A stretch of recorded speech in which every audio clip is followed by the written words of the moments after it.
ప్రభు పక్షాన చేరవచ్చినటువంటి ప్రతి సంఘానికి మన రక్షకుడైన యేసునామములో వందనాలు. ఏం వందనాలు చెప్పమంటారు? గాలి లేదు, రాత్రి నిద్ర లేదు, ఇంటికి పోతే హ్యాపీగా ఉంటుంది అనుకుంటున్నారు మీరు. నాకు కూడా అలాగే ఉంది. రాత్రి మీరు కూర్చొని పోయారు, నేను మాట్లాడి ఇక్కడ ఉంచిపోయాను.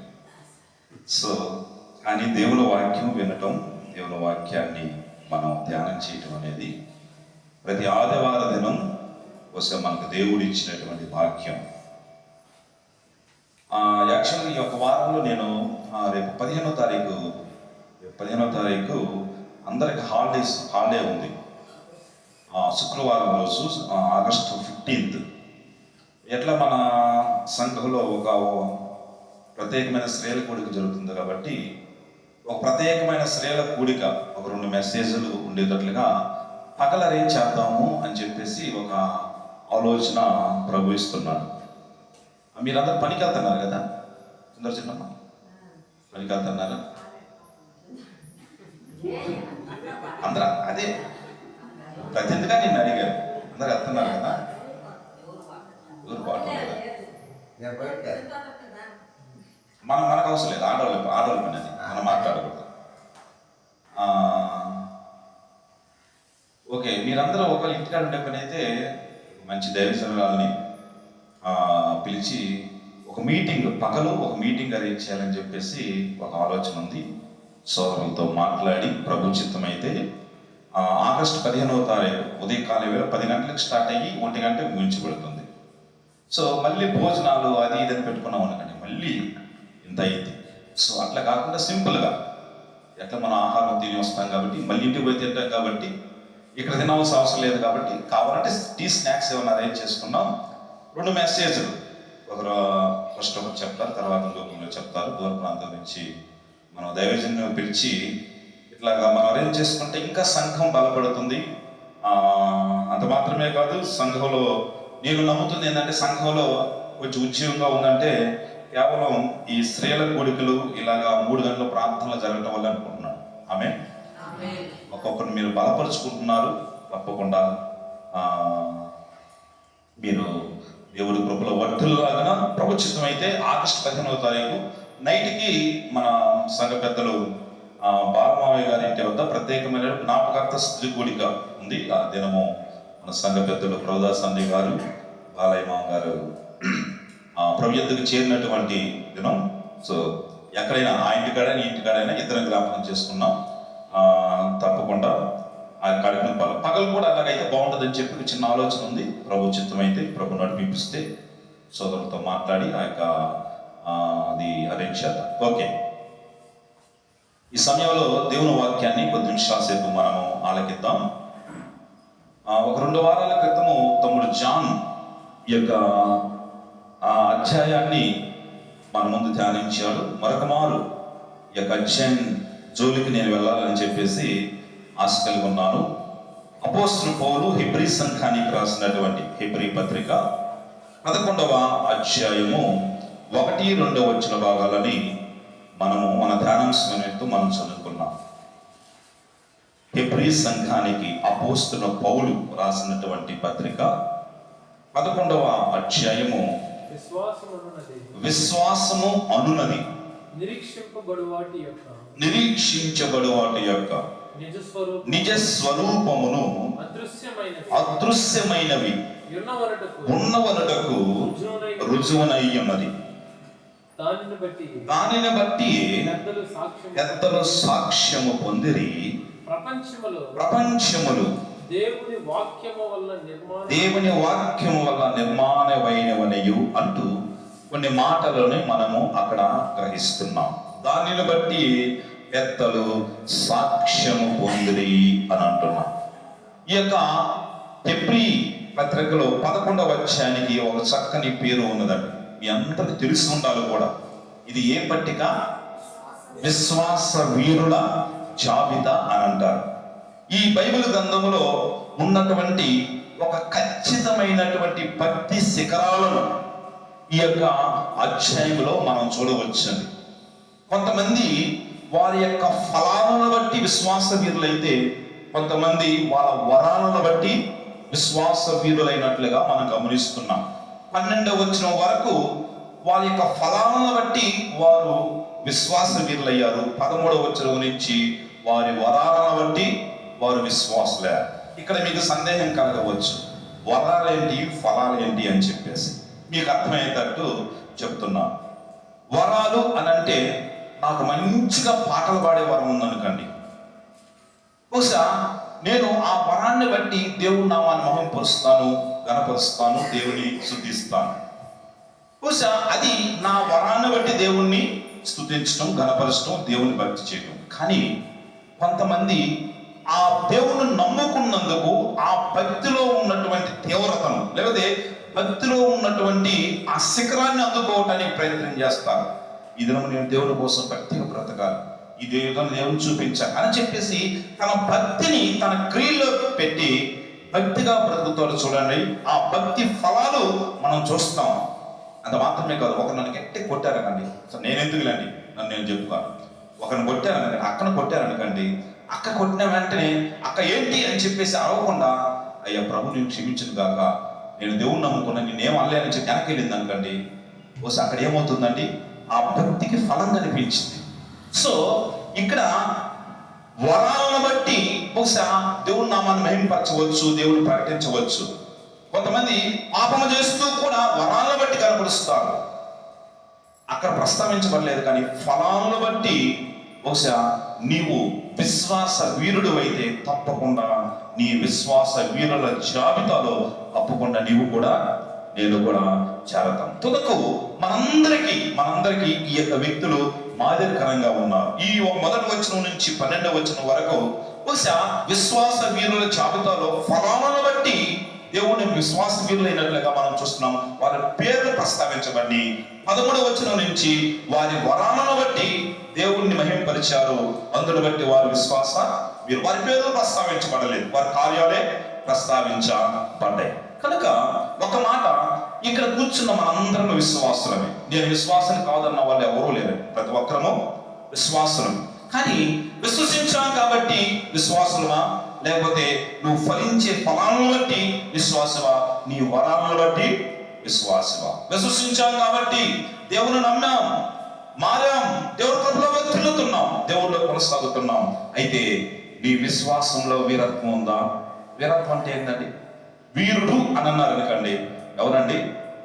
తన ముందున్నటువంటి యుద్ధంలో, లేదా తన ముందు ఉన్నటువంటి అపాయాన్ని, తన ముందు ఉన్న శత్రువులను ఎదిరించడానికి తన శాయశక్తుల ప్రయత్నం చేసి విజయాన్ని కవిసం చేసుకుని వెనక్కి తిరిగి వస్తారు. చూడండి, వాడు వీరుడు అంటే. ప్రియమైన సోదరులారా, అయితే ఈ విశ్వాస యాత్రలో, ఈ విశ్వాస పోరాటంలో నీవు విశ్వాస వీరుడుగా మారాలంటే, వీరుడు అవ్వాలంటే బహుశా ఈ లోకాన్ని ప్రక్కన పెట్టి, ఈ లోకాశలు ప్రక్కన పెట్టి ఆయన కోసం పోరాడుతూ, లోకాన్ని ఎదిరిస్తూ, నీకు ఈ లోకంలో సవాళ్ళు ఎదురవుతాయి, ఎదురైన సవాళ్ళను ఛేదించి కొంచెం ముందుకు పోతే నువ్వు విశ్వాస వీరుడుగా నువ్వు ఉన్నట్లండి. ప్రభువు ప్రియమైన వాళ్ళ విశ్వాస వీరుడు అని ఎప్పుడు సంపూర్ణం కాదు, కానీ ప్రతి క్షణము జరుగుతున్నటువంటి విశ్వాసంలో పోరాటమే ఈ యొక్క పోరాటం అండి. బహుశా భక్తిలో నీకు సవాల్ ఎదురు కావటం లేదండి, లేదే నువ్వు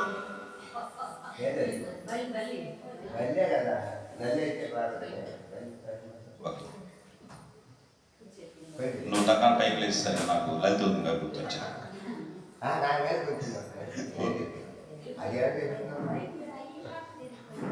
ఏం కాదు. ఓకే, భక్తిలో నీకు సవాళ్ళు ఎదురు కావట్లేదండి. ఏం కాదు.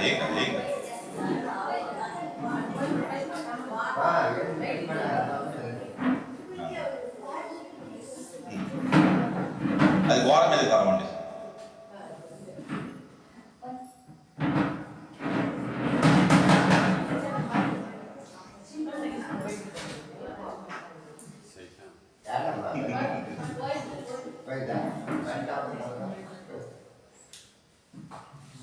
ఓకే, పోయిందట. ఎట్టగా ప్రార్థన జరుగుతూ ఉందంట. ప్రతి ఒక్క నిద్రపోతున్నారంట. ప్రతి ఒక్క నిద్రపోతుంటే సేవకుడికి ఎన్నిసార్లు చెప్పిన వాళ్ళు అన్నీ నిద్రపోతున్నారంట. దేవుడు ఒక ఆలోచన ఇచ్చారంట, అమ్మా మీరందరూ జాగ్రత్తగా ఉండండి, ఎందుకంటే ఈ ప్రైజ్ స్టార్ట్ అవ్వబోయే ముందు ఒక 2 పాముల పిల్లలు మీ కార్పెట్ కింద పాకులాడుతున్నాయి, ఏ క్షణం బయటకు వస్తే తెలియదు, జాగ్రత్త ఉందంట అన్నాడంట. వెంటనే వాళ్ళు ఆ రోజు నిద్రపోలేదంట.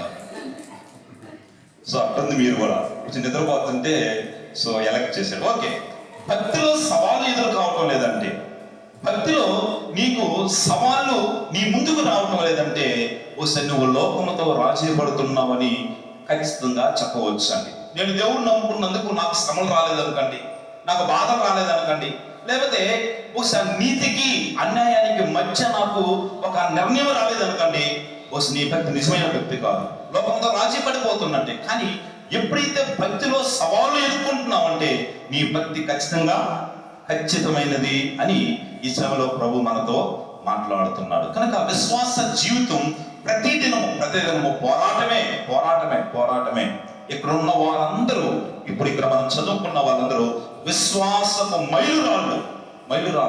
ఒకసారి మనము అక్కడికి భాషల దగ్గరికి వెళ్ళామనుకండి, భాష అనేది ఒక మైలురా, ఎందుకంటే టంగుటూరుకి టంగుటూరు వచ్చింది అంటాం కదా, అది ఒకసారి నీవు కూడా విశ్వాసంలో ఒక మైలురాయిగా, ఒక గుర్తుగా ఉండాలంటే తప్పకుండా ప్రతిరోజు ఒకసారి విశ్వాసపు సవాళ్ళను ఎదుర్కొనాలని. అయితే మనము జస్ట్ నేను అందరినీ మీ దగ్గర తీసుకురాను, కానీ ఇక్కడ 1-2 వ్యక్తుల్ని మీ ముందు తీసుకున్నాం. మొదటి వ్యక్తి ఇక్కడ ఎవరు, ఒక్కొక్కరి దగ్గరకు వచ్చి మనం పరిశీలించుకున్నాం, మనం శోధించుకున్నాం, మన భక్తిని మనం పరిశీలించుకుని ఈ వ్యక్తిలాగా మనం ఉన్నామా, ఈ విశ్వాసలాగా మనం ఉన్నామా, ఈ విశ్వాస సవాళ్ళు మనం ఎదుర్కొంటున్నామా అని మనం జస్ట్ చెక్ చేసుకున్నాం, తర్వాత ముగించుకున్నామండి. చూద్దాం. మొదటి వ్యక్తి ఇక్కడ హేబేలు. 4వ వచనాన్ని చదవండి. 4వ వచనాన్ని, విశ్వాసమును బట్టి హేబేలు కయ్యూను కంటే శ్రేష్టమైన బలి దేవునికి అర్పించెను. విశ్వాసమును బట్టి ఏం చేశాడు?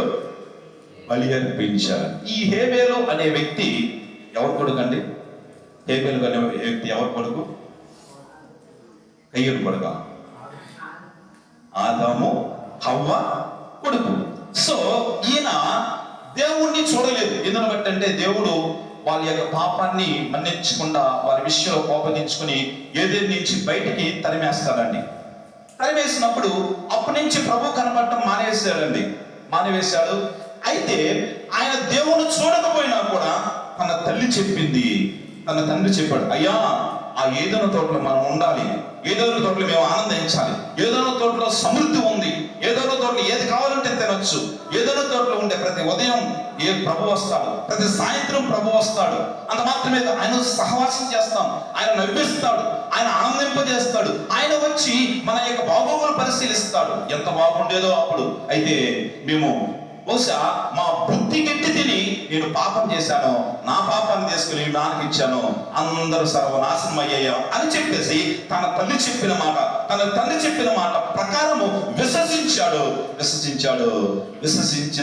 హేబేలు ఏం చేస్తున్నాడు? ఆదికాండం 4వ అధ్యాయము 4వ వచనంలో ఏం చేస్తున్నాడు? అక్కడ 4వ అధ్యాయము 4వ వచనంలో ఒక చక్కని మాట ఉంది. చదవండి. 4వ అధ్యాయము 4వ వచనం. హేబేలు కూడా తన మందలో తొలిచూలు పుట్టిన వాటిని క్రొవ్విన వాటిని కూడా తీసుకొని వచ్చును. యెహోవా హేబేలు అర్పణను లక్ష్య పెట్టెను. ఏం చేస్తున్నాడు? ప్రభువు ప్రియమైన వాళ్ళరా, ఇక్కడ హేబేలు దేవుడికి అర్పిస్తున్నాడు. ఏ దేవుడికి అంది? ఆయన చూడలేదు, ఎప్పుడు మాట్లాడలేదు, అయినా కూడా ఈయన ఏం చేస్తున్నాడు? విశ్వాసమును బట్టి హేబేలు అర్పణ అర్పిస్తున్నాడు. కనుక ప్రభువు ప్రియమైన వాళ్ళరా, మన విశ్వాసపు ఉనికి ఎప్పుడు తెలుస్తుందంటే మన క్రియల ద్వారా తెలుస్తుందండి. నువ్వు విశ్వాసమా కాదా, నువ్వు క్రైస్తవుడువా కాదా, అంత మాత్రం నువ్వు క్రీస్తును పోలి నడుస్తున్నావా లేదా అన్నది నీ భక్తి క్రియల రూపంలో చూపినప్పుడే నీ విశ్వాసం తెలుస్తుందండి. ఇక్కడ ఒక చక్కని మాట ఉంది, తన మందలో అని అంటున్నాడు. అనగా తన దాంట్లో తీసి దేవుడికి ఇచ్చే మంచి అనుభవాన్ని ఇక్కడ హేబేలు కలిగి ఉన్నాడు. ఫలితంగా ప్రభువు ప్రియమైన వాళ్ళరా, తన మందలో తీసి దేవుడికి ఇస్తున్నారంటే అక్కడ ఏం చేశాడు? తనలో స్వార్థాన్ని జయించాడు. విశ్వాస ఫలము స్వార్థాన్ని జయిస్తుందని ఈసారి ప్రభు మనతో మాట్లాడుతున్నాడు. నీవు దేవుని సంపూర్ణంగా ఎదిగావు, సంపూర్ణంగా తెలుసుకున్నావు, నీవు దైవ కార్యాలు జరుగుతున్నాయి, అనడానికి సాక్ష్యం నీ ఫలించే ఫలాలే అని దేవుడి వాక్యం తెలియజేస్తుందండి.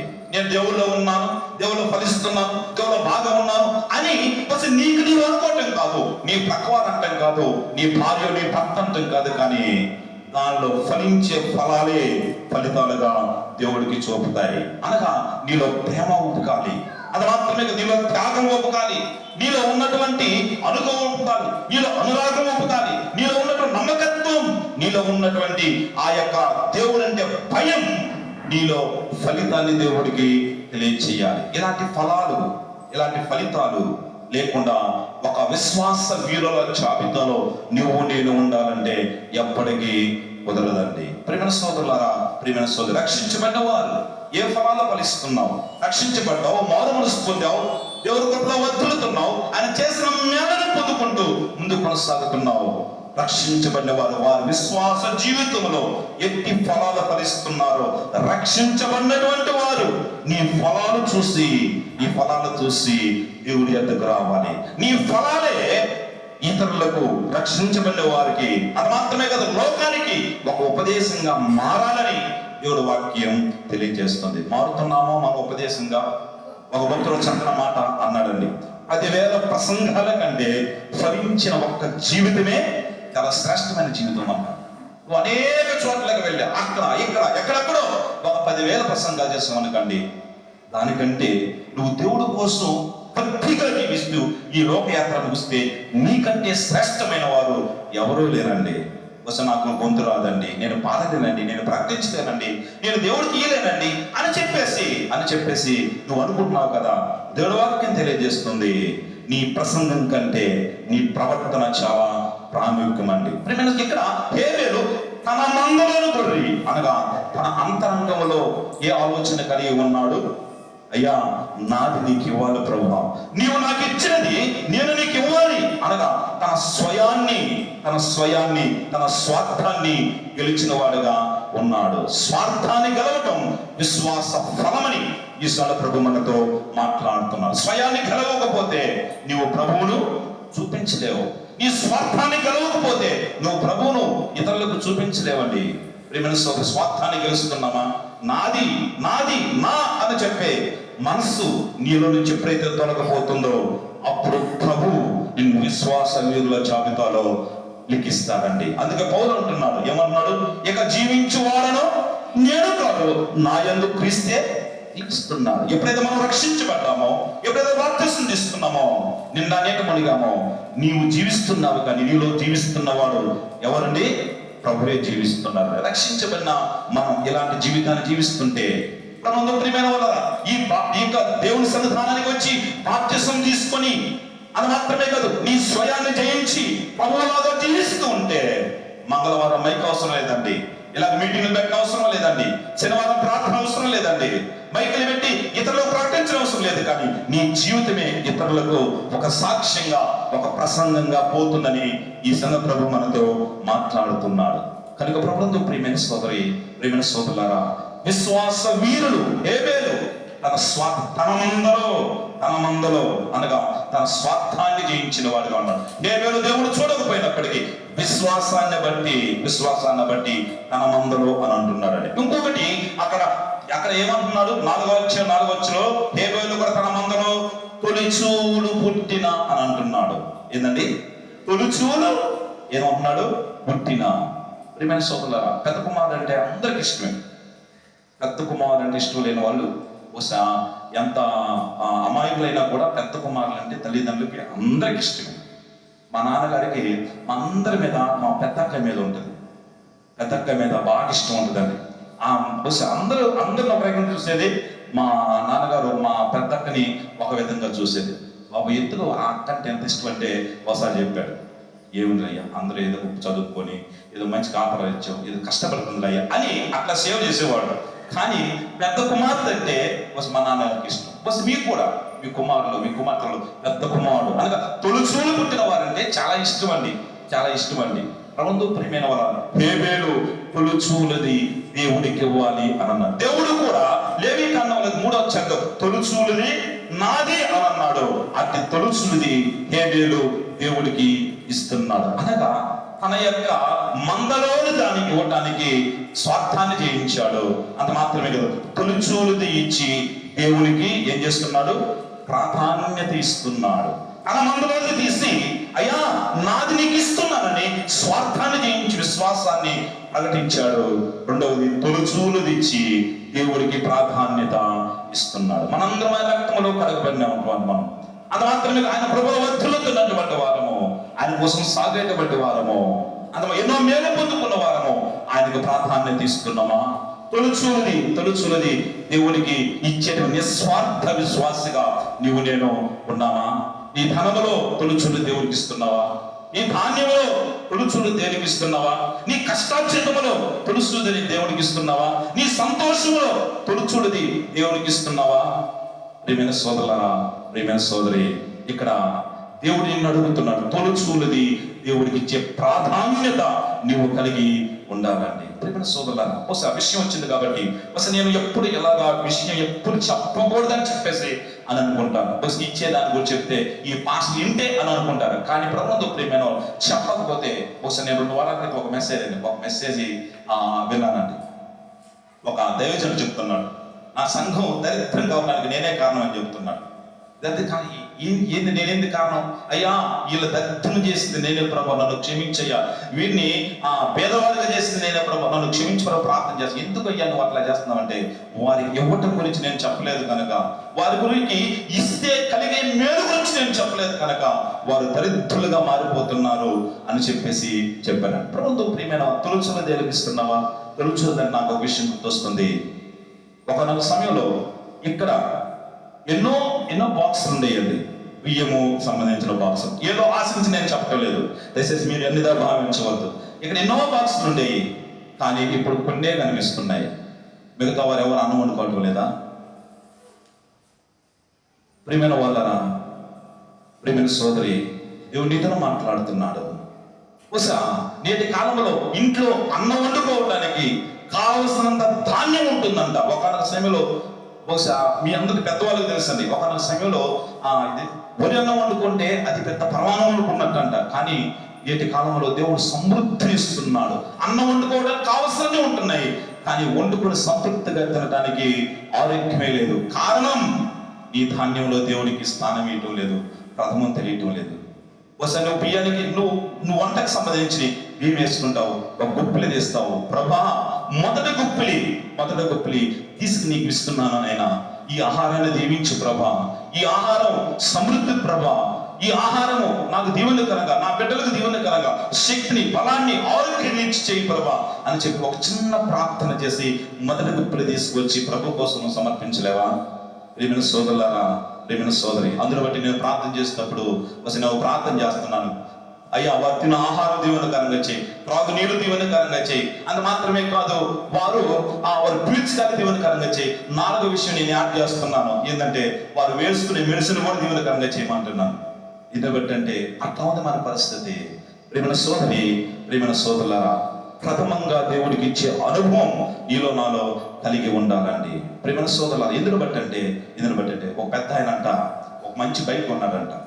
బైక్ కొనేసి ఆ బైక్ బాగుంది అని చెప్పి అందరూ వచ్చి ప్రశంసిస్తుంటే ఒక ఆయన వచ్చి, కొత్త బైక్ కొన్నావు కదా, పాత బైక్ గురిస్తావు అంటే, పాత బైక్ కొను కదా పాస్టర్ గారికి ఇస్తానని చెప్పి అన్నాడంట. అంత వాడుకొని చివరిగా పాత బైక్ గురికిస్తారంట. అది దేవుడికి ప్రాధాన్యత ఇవ్వమా? ప్రియమైన సోదరులారా, అలాగా ఉండకూడదు.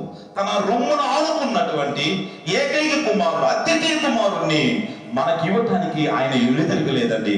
అలాంటి దేవునికి నువ్వు ఎలాంటి ప్రాధాన్యత ఇస్తున్నావు? How much important given to the lord అని చెప్పి అడుగుతున్నాడు. యెహోవా ఏం చేస్తున్నాడు? ఇంకేం చేస్తున్నాడు?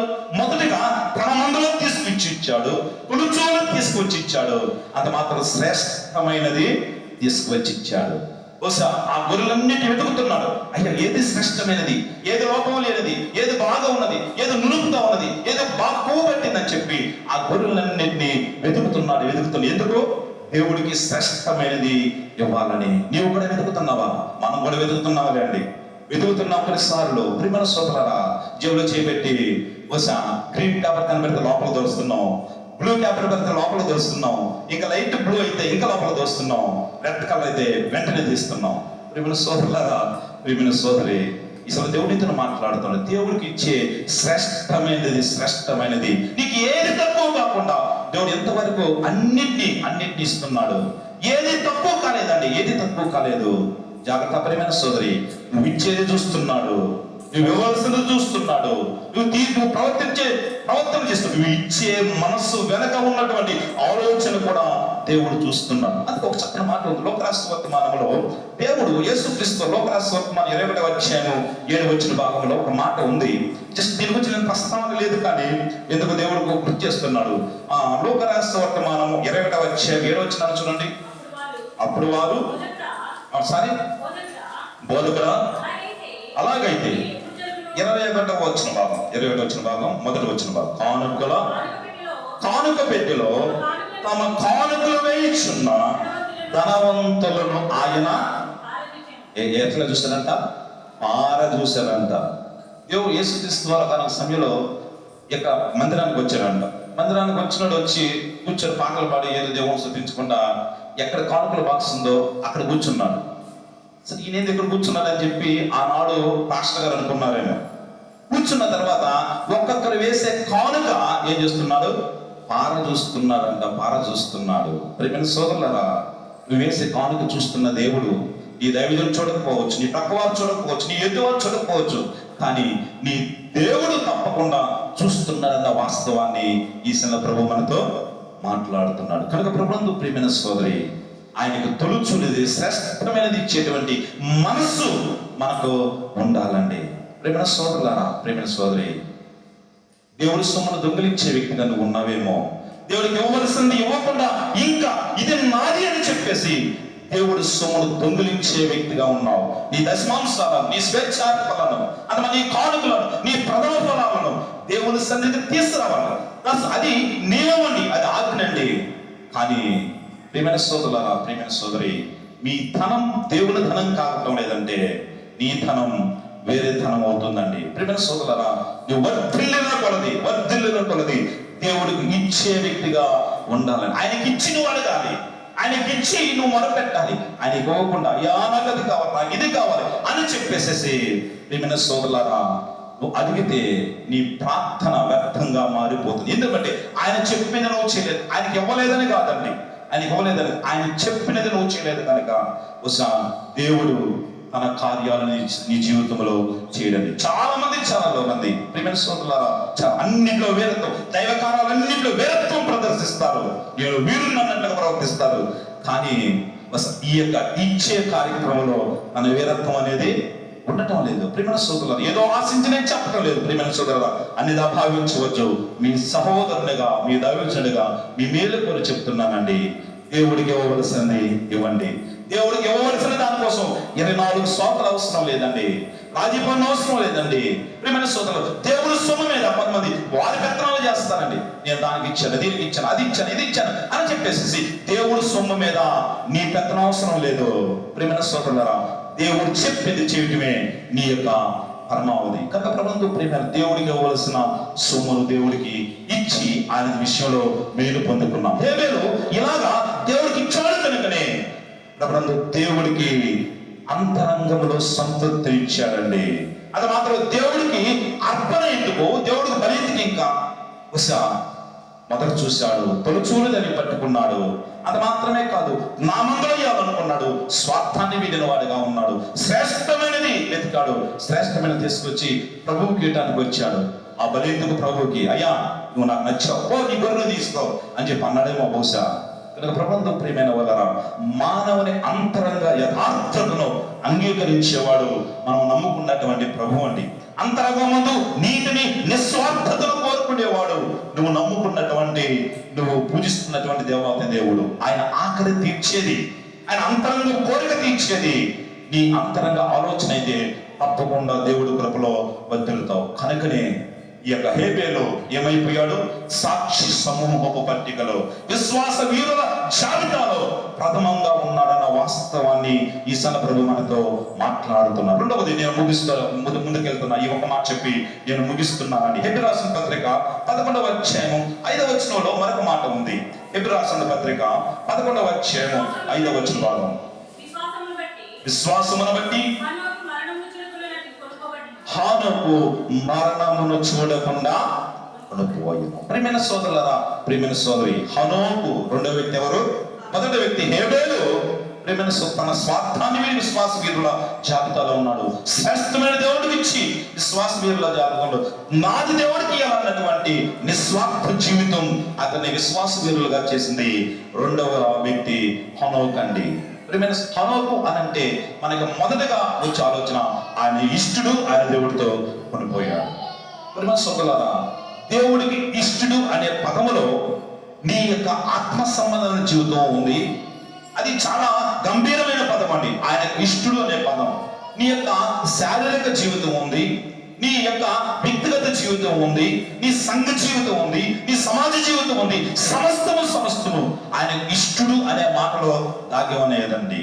ప్రియమైన సోదరులారా, ఆయనతో నడిచిన వాడిగా ఉన్నాడు. ఆదికాండం 5వ అధ్యాయం 20వ వచనాన్ని చదవండి. ఆదికాండం 5వ వచనం, అక్కడ హనోకు చక్కని మాట, హనోకు గురించి ఒక మాట అంటున్నాడు. ఆదికాండ గ్రంథం 5వ అధ్యాయము 20వ వచన భాగంలో ఒక చక్కని మాట ఉంది. 5వ అధ్యాయం 20వ వచన భాగం, హనోకు 65 ఏళ్ళు బ్రతికి మెతూషెలను కనెను. హనోకు మెతూషెలను కనిన తర్వాత 300 ఏళ్ళు దేవునితో నడుచుచు కుమార్తెలను కుమారులను దేవునితో నడుచుచు, దేవునితో ఏం చేస్తున్నాడు? దేవునితో నడుస్తూ. దేవుడితో నడవంటే ఏంటండి? ఒక స్నేహితుడితో మరొక స్నేహితుడు ఎలాగ నడుస్తాడు, తల్లితోటి తన కుమార్తె ఎలాగ నడిచిద్దో, తండ్రితోటి తన కుమారుడు ఎలాగ నడుస్తాడో ప్రిమియన్స్ అలాగ నడిచాడు. కోసం మనం ఎగ్జాంపుల్ చెప్పుకున్నాము. హనోకు ఇంటి దగ్గర ఉన్నాడు అనుకోండి, దేవుడు సాయంత్రం పూట వస్తాడండి. వచ్చిన తర్వాత హనోకు అని అంటాడు బయట నిలబడి. అంటే బ్రహ్మ వస్తున్నాను, చెప్పులు వేసుకుని వస్తున్నాయి అంటాడండి. వెంటనే చెప్పులు వేసుకుని వస్తాడు. రాత్రి పదం మాట్లాడుకున్నాం అని అంటారు. ఇద్దరు చేయి పట్టుకుని వెళ్తారు, చాలా దూరం వెళ్తారు. మళ్ళీ తిరిగి వస్తారు. ఇంటికి వచ్చారు 7 గంటలకు వచ్చి, హనోకు జాగ్రత్త నేను వెళ్ళిపోతున్నాను అంటున్నాడండి. రెండో రోజు వచ్చాడు, సేమ్ హనోకు అని పిలిచాడు. వెంటనే ఆయన వచ్చాడు, ఇద్దరు నడుచుకుంటూ వెళ్ళిపోతున్నాడు. మళ్ళీ 3వ రోజు వచ్చాడు, వస్తే హనోకు అని అన్నాడు. వచ్చాడు, చెప్పులు వేసుకున్నాడు, వెళ్దామన్నాడు. అలాగ మాట్లాడుకుంటూ వెళ్ళాడు. చివరికి వెళ్ళిపోయి ఎక్కడికి వెళ్ళాడు? హనోకు చాలా దూరం అయిందిలే, మా ఇంటికి అన్నాడండి. ప్రేమ సోదరులారా, ఇది హనోకు దేవుడితో నడటం అంటే. ఒక శారీరకంగా భౌతికంగా ఆలోచిస్తే ఇలాగా ఉంటుంది. ప్రేమ సోదరులారా, ప్రేమ సోదరి, ఆయనతో నడవటం అంటే ఏంటంటే యూదా పత్రికలో 1వ అధ్యాయము 14-15 వచన భాగంలో హనోకు గురించి ఒక శ్రేష్టమైన మాట రాసి ఉంది. యూదా పత్రిక చూద్దాం. యూదా పత్రిక 1వ అధ్యాయం 14-15 వచనం చదవండి. 14 ఎవరు చదవాలి? ఆదాము మొదలుకొని 7వ వాడైన హనోకు కూడా వీరిల గురించి ప్రవచించి ఇట్లా, నేను ఇదిగో అందరికీ తీర్పు తీర్చుటకును వారిలో భక్తిహీనులందరూ భక్తిహీనముగా చేసిన వారి భక్తిహీన క్రియలు వచ్చి భక్తిహీనులైన పాపులు తమకు విరోధముగా చెప్పిన కఠినమైన మాటలన్నిటిని వచ్చి వారిని ఒప్పించుటకు ప్రభువు తన వేవేల పరిశుద్ధుల పరివారముతో వచ్చెను. ప్రియమైన సోదరులారా, అక్కడ హనోకు అంటున్నాడు, భక్తిహీనులైన వారిలో నేను. ప్రియమైన సోదరులారా, వారిలో భక్తిహీనులు అని అంటున్నాడు. ప్రపంచాన్ని ప్రపంచాన్ని 2 భాగాలుగా చేశాడు. ఒక భాగం భక్తిహీనులైతే మరొక భాగం భక్తి కలిగిన వారు అని 2 భాగాలు చేశాడు హనోకు. అక్కడ భాగంలో భక్తిహీనులు అంటున్నారు. అంటే ప్రభుత్వ ప్రియమైన వల్ల తన భక్తిహీనులు కాదు, తన భక్తిహీనత ప్రదర్శించడం లేదు. ప్రభుత్వ ప్రియమైన వల్ల నిజంగా భక్తికి అర్థం తెలుసుకొని బ్రతుకుతున్నటువంటి నేను భక్తిహీనుల గురించి మాట్లాడుతున్నాను అని అంటున్నారండి. ప్రియమైన సోదరులారా, ప్రియమైన సోదరి, ఒక వ్యక్తి తన తాను సజీవయాగముగా దేవుడికి సమర్పించుకోవటమే నిజమైన భక్తి అని అంటే. సజీవయాగముగా ప్రియమైన సోదరులారా, సజీవయాగముగా నువ్వు దేవుడు సమర్పించుకుంటున్నావా? భక్తి అంటే అక్షరార్థమైన అర్థం ఏంటంటే, ఒక భక్తుడు చెప్పాడండి, భక్తి అంటే అర్థం ఏంటంటే నువ్వు ఎవరిని సేవిస్తున్నావో, ఎవరిని ఆరాధిస్తున్నావో, ఎవరిని స్తుతిస్తున్నావో, ఎవరు భక్తి చేస్తున్నావో అనుకుంటున్నావో ఆయన జీవితాన్ని నువ్వు కనుగొని ఆయనలాగా ప్రవర్తించడానికి నువ్వు ప్రయత్నం చేస్తే అది నిజమైన భక్తి అంటే. ప్రియమైన సోదరులారా, ప్రియమైన సోదరి, హనోకు కూడా అలాగే ప్రయత్నం చేశాడు. ప్రయత్నించి తన భక్తి విధానంలో సఫలమయ్యాడండి. హనోకు భక్తిహీనుల జాబితాలో లేదు, కానీ భక్తిహీనులతో కలిసిపోలేదు, కానీ భక్తిహీనులతో మమేకమవ్వలేదు, కానీ భక్తిహీనులాగా ప్రవర్తించలేదు. కానీ ప్రియమైన సోదరులారా, భక్తిహీనకు దూరంగా ఉన్నట్లుగా ఆ భాగంలో మనం చూస్తున్నాం. తాను ప్రత్యేకించుకున్నాడు హనోకు. ఇంకా అక్కడ రాసి ఉన్నది, సోదరు చదివిందండి, భక్తిహీన క్రియల నుంచి కూడా ప్రత్యేకపరుచుకున్నాడండి. ఇది ఆయన నటన అంటే. ప్రియమైన సోదరులారా, మానుతున్నావా భక్తిహీనమైన కార్యాలు? భక్తిహీనమైన జీవితం మానుతున్నావా? ప్రియమైన సోదరులారా, నువ్వు భక్తిహీనుడుగా ఉన్నప్పుడు ఒకటి చూసావు, భక్తి పరుడుగా, భక్తి కలిగిన వారిగా నువ్వు మారాలంటే దాన్ని తప్పకుండా మారాలండి. అది మాత్రమే కాదు, భక్తిహీనుడిగా ఉంటూ ఒక కార్యంలో ముందు కొనసాగుతున్నావు, భక్తి గలవానిగా మారాలంటే తప్పకుండా దాన్ని విడిచి రావాలండి. మనలో భక్తిహీన క్రియలు ఇంకా కనపడుతున్నాయంటే, మనలో భక్తిహీన క్రియలు ఇంకా కొనసాగుతున్నాయంటే, ప్రియమైన సోదరులారా, ప్రభువు మనలో ఎలాగా ఉంటాడు? ప్రభువుతో మనం ఎలాగ నడుస్తాం? ప్రభువు మనతో ఎలాగ నడుస్తాడు? ప్రియమైన సోదరుల, హనోకు భక్తిహీనుల నుండి వేరయ్యాడు, భక్తిహీన క్రియల నుండి వేరయ్యాడు. మూడవది, భక్తిహీనుల మాటల నుండి కూడా వేరయ్యాడు. వారి సంభాషణ వేరు ఉంది. ప్రియమైన సోదరులారా, ఎవరైనా మాట్లాడారు, దేవుడితో మాట్లాడుతున్నారు అనుకోండి, బస్ ఎవరు భక్తిహీనలోకి వచ్చి రే ఈ రోజు అక్కడికి ఎలా రారా, లేదా ఆయన మాట్లాడుకున్నారా అని చెప్పి హనోకు దగ్గరకు వచ్చారు అనుకోండి, హనోకు వెళ్తారా? నేను రాడు, ఎందుకంటే ప్రభు నా కోసం వస్తాడు, ప్రభుతో నేను వెళ్ళాలి అది మాత్రం. ఆ ప్రభుతో వెళ్తే ఆయన చక్కని మాటలు చెప్తాడు. ఆ మాటల్లో మాధుర్యం, ఆ మాటల్లో ప్రియమైన సోదరులారా తృప్తి, ఆనందం ఉంటుంది. కనుక ఆ మాటలు వినాలి, మీ మాట నాకు అవసరం లేదని చెప్పేసి భక్తిహీనుల మాటల నుండి కూడా ఆయన వేరైన వాడుగా ఉన్నాడు. రక్షించబడినటువంటి హనోకులో బహుశా 3 అంతల బహుశా ప్రత్యేకించబడిన అనుభవాలు బహుశా మనం కలిగి చూస్తున్నామండి. భక్తిహీనత నుండి, భక్తిహీనుల నుంచి వేరయ్యాడు, భక్తిహీన క్రియల నుంచి వేరయ్యాడు, భక్తిహీనమైన మాటల నుంచి వేరయ్యాడు. చివరకు ప్రియమైన సోదరులారా, భక్తికి నిజమైన రుజువు చూపించాడు. దేవుడు ఏం చేశాడు? ఆ రుజువును బట్టి వెంటనే ఆయన కొనుక్కోయిన వాడిగా ఉన్నాడండి. జీవితం లేకుండా క్రైస్తవులకు అర్థం లేదండి. నేను క్రైస్తవుని అనంటే కుదరదు. కానీ నీ క్రైస్తవ్యానికి అర్థం, పరమార్థం ఉండాలంటే అనందు ప్రియమైన వలన నీ జీవితమే ఒక రుజువుగా ఉండాలండి. యేసుక్రీస్తు వారు ఒక చక్కని మాట అన్నాడండి. ఒక మాట అన్నాడు, నన్ను తండ్రి లోకములోకి పంపినట్లు నేను మిమ్మల్ని లోకంలో పంపుతున్నా. అనగా లోకానికి దేవుణ్ణి యేసుక్రీస్తు వారు ప్రభువును మనకు చూపాడు. మనము లోకానికి ఏం చూపాలి? ప్రభువును మనం చూపాలి. అది దేవుడి యొక్క ఆశ, అభిలాష. ప్రియమైన సోదరులు, విశ్వాసానికి కర్తైన మన ఆ విశ్వాసాన్ని కొనసాగించేవాడైన యేసు వైపు చూస్తూ సాగాలి. ప్రియమైన సోదరులారా, ప్రియమైన సోదరి, తమ్ముడు చెప్పాడు వచ్చా. ఆ తమ్ముడు కూడా ఒకసారి చెప్పాడు, వచ్చా ఈయన అంబేద్కర్ అన్న గాంధీజీ ఒక చక్కగా మాట్లాడినాడు. ఈ యొక్క లోకంలో, ఈ ప్రపంచంలో క్రిస్టియానిటీ, నిజమైన క్రిస్టియానిటీ అయితే బహుశా క్రిస్టియన్ కాని వాళ్ళు ఈ లోకంలో ఎవరు ఉండరు. కనుక నిజమైన క్రిస్టియన్లు కావటం లేదు, కనుక నిజమైన క్రిస్టియన్లకు బ్రతకం లేదు, కనుక మిగతా వాళ్ళందరూ క్రిస్టియన్స్ గా మారటం లేదని చెప్పేసి బహుశా ఆ గాంధీజీ అని అన్నాడండి. కనుక ప్రభుత్వ ప్రియమైన వలన విశ్వాసానికి కర్త అయినటువంటి ఆయన వైపు చూస్తూ నీ భక్తులు నువ్వు ముందు కొనసాగాలి. దేవుడు చూడాల్సిన నీవు, దేవుడు పరిశుద్ధతను చూడాల్సిన నీవు. అంత మాత్రమే కాదు, దేవుని యొక్క పరిశుద్ధతని అన్వయించుకోవాల్సిన నీవు. అట్లా అన్వయించుకొని నీ జీవితం బహుశా ఇతరులకు మాదిరిగా ఉండకపోగా ఆయన్ను అవమానపడ చేసేదిగా ఉంటుందని ఈ ప్రభు మనతో మాట్లాడుతున్నాడు. కనుక ప్రభుత్వ ప్రేమ సోదరులారా, నీ యొక్క భక్తి, నీ యొక్క విశ్వాసం, నీ బాప్తిసం, నీ మారు మనసు, అది మాత్రమే కాదు, నీ విధి విధానాలు, నీ దైనందిక జీవితం దేవునికి మహిమ తెచ్చుచున్నాయా, లేకపోతే దేవుని నామాన్ని అవమానపరుస్తున్నాయా? నీ భక్తికి నీవే జవాబుదారని ఈశ్వర ప్రభు మనతో మాట్లాడుతాం. అందుకే యోహాను పత్రిక చక్కని మాట ఉంది. యోహాను పత్రిక 8వ అధ్యాయము 9వ వచనంలో ఒక చక్కని 29వ వచన భాగం చూడండి. 8వ అధ్యాయం 29వ వచన భాగంలో ఒక చక్కని మాట ఉంది, చదవండి.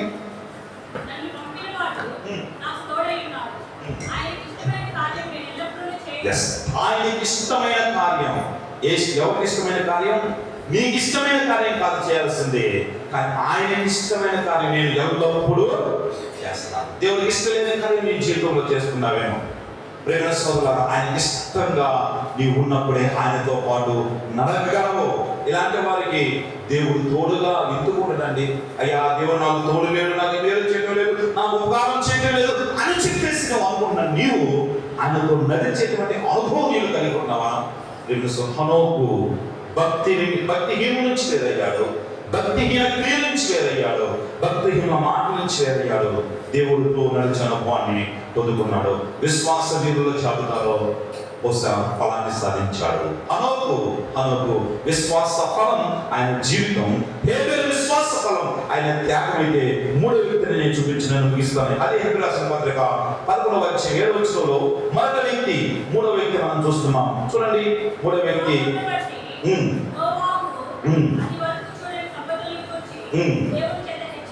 విశ్వాసమును బట్టి నోవహు అది వరకు చూడని సంగతుల గురించి హెచ్చరించబడేవాడే. ఇది చాలా కష్టమైన విషయం అండి, చాలా కష్టమైన విషయం.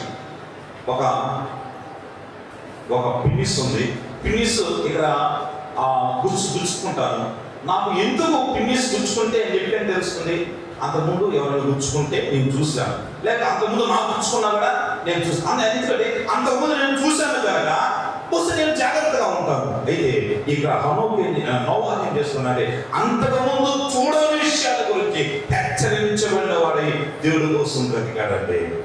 అంతకుముందు చూడని విషయాలు, ప్రేమ సోదరులు, జరగని విషయాలు, ప్రపంచంలో ఎక్కడ సంభవించిన విషయాలు నోవహుకు దేవుడు చెప్పాడు. అయ్యా, ఆకాశ తుమ్ములు వెలువడతాయి, వర్షం వస్తుంది, మునిగిపోతారు, జలప్రళయం వస్తుంది, అది మాత్రమే కాదు ఓడ కట్టాలి అని అన్నాడంటే, ప్రభువా నేను వర్షాన్ని ఎప్పుడు చూడలేదే, జలప్రళయాన్ని ఎప్పుడు చూడలేదే, అది మాత్రమే కాదు అది వచ్చి మునిగిపోవడం నేను ఎప్పుడు చూడలేదే అని చెప్పేసి నోవహు అనలేదు. కానీ అంతకు ముందు జరగని సంగతుల గురించి హెచ్చరించబడిన వాడే దేవుడు మాట నమ్మినాడు, హెచ్చరించబడ్డాడు, దాన్ని అనుసరించాడు.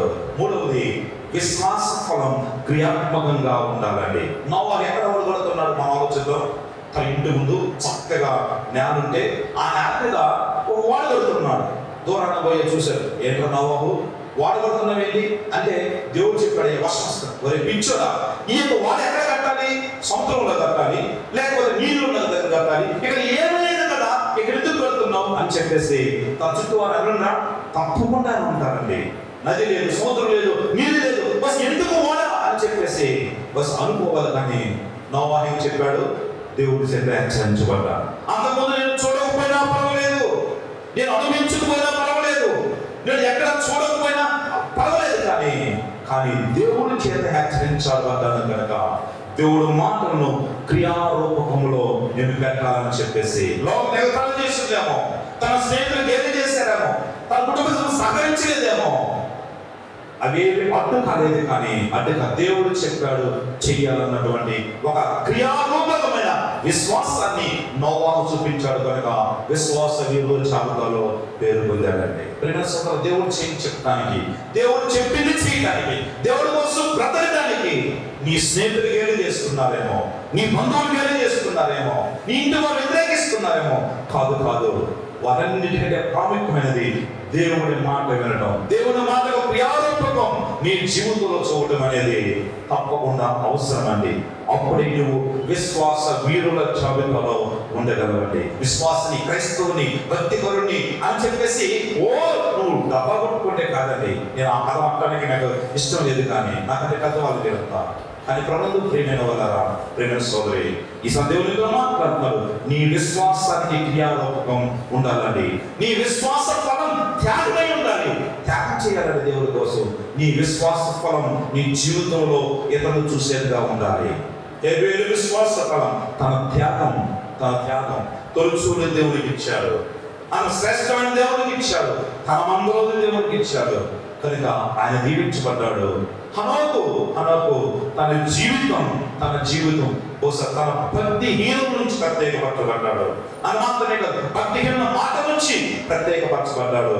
అది మాత్రమే కాదు, భక్తిహీనుల నుంచి దూరంగా పారిపోయాడు. తన జీవితాన్ని ప్రత్యేకపరుచుకున్నాడు. విశ్వాస వీరుల జాబితాలో పాల్పొందాడు.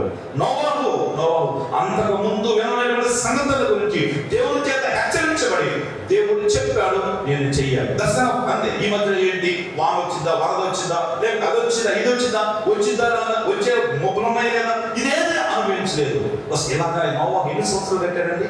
ఎన్ని సంవత్సరాలు కట్టాడు? 120 సంవత్సరాలు. ప్రతి ఒక్క క్షణం సవాలే.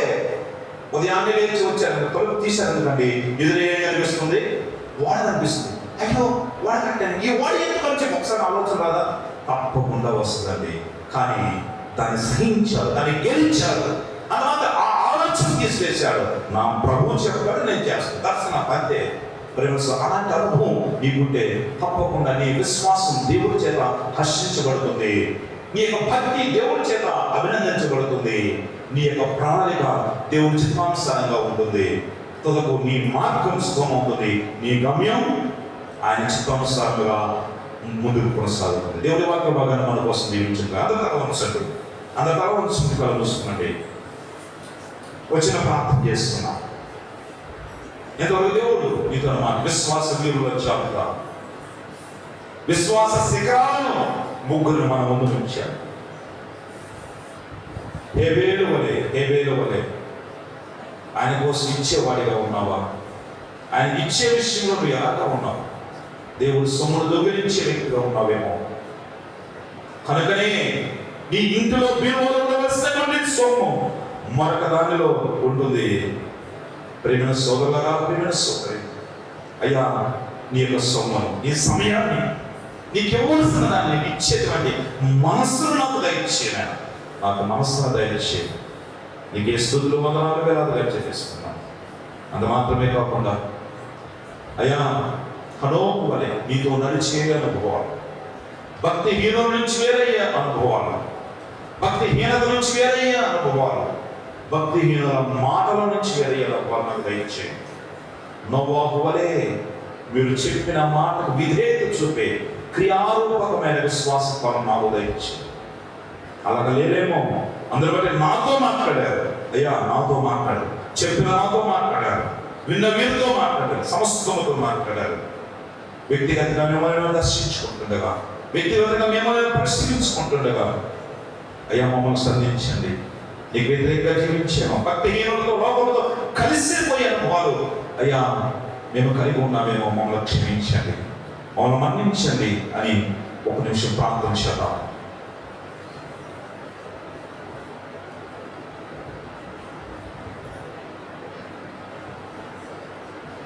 మహాగరుడ, మహోన్నతుడ, సర్వోన్నతుడ, సర్వాధికారి, ఈ శ్రేష్ఠ నామానికి వందనాలు స్తోత్రాలు వేలాదిగా చెల్లిస్తున్నాం. చాలా చక్కని మాటలు మాతో మాట్లాడారు.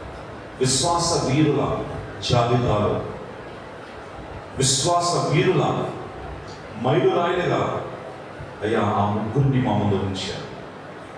ప్రభా మమ్మల్ని వారిలాగా తీర్చిదిద్దండి, వారిలాగా సంధించండి, వారిలాగా బంధించండి, వారిలాగా మార్చాలని మేము ప్రార్థన చేస్తున్నాం. వారు పూర్తిమైనటువంటి అయ్యా 1% విశ్వాసాన్ని మేము కలిగి నీ ముఖవస్తు సూచేవారిగా మమ్మల్ని సిద్ధపరిచేదైనా నీకు వందనాలు స్తోత్రాలు వేలాదిగా చెల్లిస్తున్నాం. ఇంతకాలం లోకంతో కలిసి పొలమవుతున్నాయేమో, మమ్మల్ని మన్నించండి. మేము లోకముతో కలవకుండా, లోకాశలకు పోకుండా, లోక ప్రదర్శనకు మేము ఉచ్చుకత చూపకుండా, వరాల కంటే ఫలాలకు పోవాలి, నీలో ఫలించిన బొమ్మల్లాగా మమ్మల్ని తీర్చిద్దామని మేము ప్రార్థన చేస్తున్నాం. ప్రతి ఒక్కరు సంధించారు, ప్రతి ఒక్కరు బంధించారు, ప్రతి ఒక్కరితో మాట్లాడారు. నేను ఎస్వా మీరు మాట్లాడే దేవుడు, మీరు చూసే దేవుడు, మా సంస్థాన్ని చూస్తున్నారు, మా జీవితాన్ని చూస్తున్నాడు, మేము ఇచ్చేదాన్ని చూస్తున్నాడు, మేము ఇవ్వవలసిన దాన్ని చూస్తున్నాడు అని చక్కగా మాట్లాడినటువంటి మాటలను బట్టి వందనాలు. నీకు ఇంకా వర్తి లేకుండా ఆ భక్తి శిఖరాలకు దరిదాపులో కూడా లేనటువంటి జీవితాలుగా మా ఇంటికి మాకు క్షమించండి, మమ్మల్ని మన్నించండి. నీకు ఒక వర్తి లేవు కదా, ఈ సహాయం దయచేయండి. ప్రార్థన చేస్తున్న ప్రతి ఒక్కరిని దర్శించండి, నీ ఉన్నతమైన సహాయాన్ని దయచేయండి, నీ కృపతో వారిని అందించండి, నీ వాచ్యత వారిని చూపించండి. ఇక నుంచి నీకోసం చక్కగా బ్రతికే కృపను నాకు మాకు దయచేయను అయ్యా. నేను బోధించి కష్టం అయిపోకుండా నేను కూడా వాక్యానుసారంగా జీవించే కృపను నాకు కూడా దయచేయను. యేసయ్య నామములో ప్రార్థన చేస్తూ నుంచి అడిగి వేడుకొని ముందు కొనసాగుతున్నాను తండ్రి. ఆమేన్.